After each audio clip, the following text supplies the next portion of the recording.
আজি কি ক'ব, কিহৰ বাবে ইমান উত্তৰ দেখিব পোৱা গ'ল? হয়, বিলাসীপাৰাৰ অন্তৰ্গত সূৰ্যঘাটা দ্বিতীয় খণ্ড গাঁৱত 176 নম্বৰ দাগত এখন নিলামী খাজ ভূমি আছে। কিন্তু আমি দেখিবলৈ পাইছোঁ যে এই নিলামী খাজ ভূমিখিনি আমাৰ বিষয়াই কৰ্তৃপক্ষই কিছুমান অচিনাকি মানুহ, বাহিৰা মানুহ জলেশ্বৰ ইত্যাদিৰ পৰা অহা কিছুমান মানুহক ইয়াত মানে এলটমেণ্ট দিয়াৰ যোজা চলাইছে। এইখিনিতে আমাৰ আপত্তি আছে। আমাৰ গৰিয়ামৰীয়া দেখি জাতীয় পৰিষদ বিলাসীপাৰা জিলা সমিতিৰ আপত্তি আছে। এইখিনি ঠাইৰ সাধাৰণ মানুহৰ আপত্তি আছে। এইখিনি ঠাইৰ দেশী জনগোষ্ঠীৰ মানুহখিনিৰ আপত্তি আছে যে আমি আমাৰ জনগাঁথনি কোনো পধ্যেই নষ্ট কৰিব দিব নোৱাৰোঁ। কাৰণ আমাৰ ইয়াত মানুহখিনি গোটেইখিনি দেশী জনগোষ্ঠীৰ মানুহ বসবাস কৰে। গতিকে বেলেগ মানুহ আহি, বেলেগ গোষ্ঠীৰ মানুহ আহি আমি ইয়াত ঠাই দিব নোৱাৰোঁ। কাৰণ আমাৰ জনগাঁথনি আমি কোনোপধ্যেই নষ্ট কৰিব দিব নোৱাৰোঁ। কোনোবা দেশী মানুহক যদি ইয়াত আনি সংস্থাপন দিলে হয় তেতিয়াহ'লে বেলেগ কথা আছিল, তেতিয়াহ'লে আমাৰ কোনো আপত্তি নাছিল। কিন্তু আমাৰ জনগোষ্ঠীৰ বাহিৰে বেলেগ জনগোষ্ঠীৰ মানুহ, বেলেগ গোষ্ঠীৰ মানুহ আহি ইয়াত বহিব দিলে আমাৰ আপত্তি আছে। আমি কোনোপধ্যেই মানি নল'ম।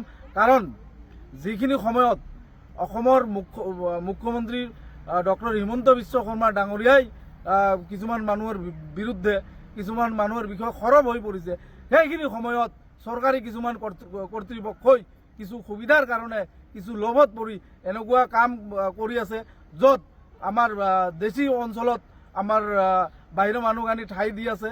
আৰু আমি খবৰ পোৱা মতে ইতিমধ্যেই এই ঠাইখিনি ইতিমধ্যে এলটমেণ্ট পোৱাই নাই, ইতিমধ্যে বিক্ৰী কৰাৰ কাৰণে ডাকত উঠাই দিছে। গতিকে এই মানুহখিনিৰ এটাই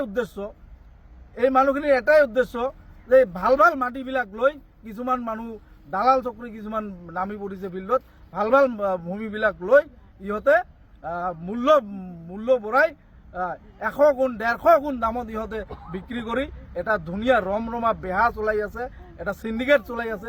গতিকে এইখিনি ভূমি আমি কোনোপধ্যে এৰি নিদিওঁ। সূৰ্যঘাটা দ্বিতীয় খণ্ড গাঁৱত 176 নম্বৰ দাগত যিখিনি ভূমি আছে, এই ভূমিখিনি এই এলেকাৰ মানুহে কেতিয়াও এৰি নিদিয়ে। কাৰণ এইখিনি এলেকাত কেৱল দেশী জনগোষ্ঠীৰ মানুহে বসবাস কৰে। গতিকে আমি আমাৰ জনগাঁথনি কোনো পধ্যে বিনষ্ট হ'ব দিব নোৱাৰোঁ। ধন্যবাদ। জয় আই অসম। এই বিষয়ে জিলা প্ৰশাসনক কি জনাব? এই বিষয়ে জিলা প্ৰশাসনক জনাই দিব খোজোঁ যে কোনোবা দেশী মানুহ যদি আছে, ক'ৰবাত উচ্ছেদিত দেশী মানুহক আনি ইয়াত যদি সংস্থাপন দিয়ে আমাৰ কোনো আপত্তি নাই। কিন্তু আমাৰ জনগোষ্ঠীৰ বাহিৰে বেলেগ গোষ্ঠীৰ মানুহ আহি ইয়াত যদি সংস্থাপন দিয়ে আমাৰ আপত্তি আছে। আমি কোনোপধ্যে মানি নল'ম।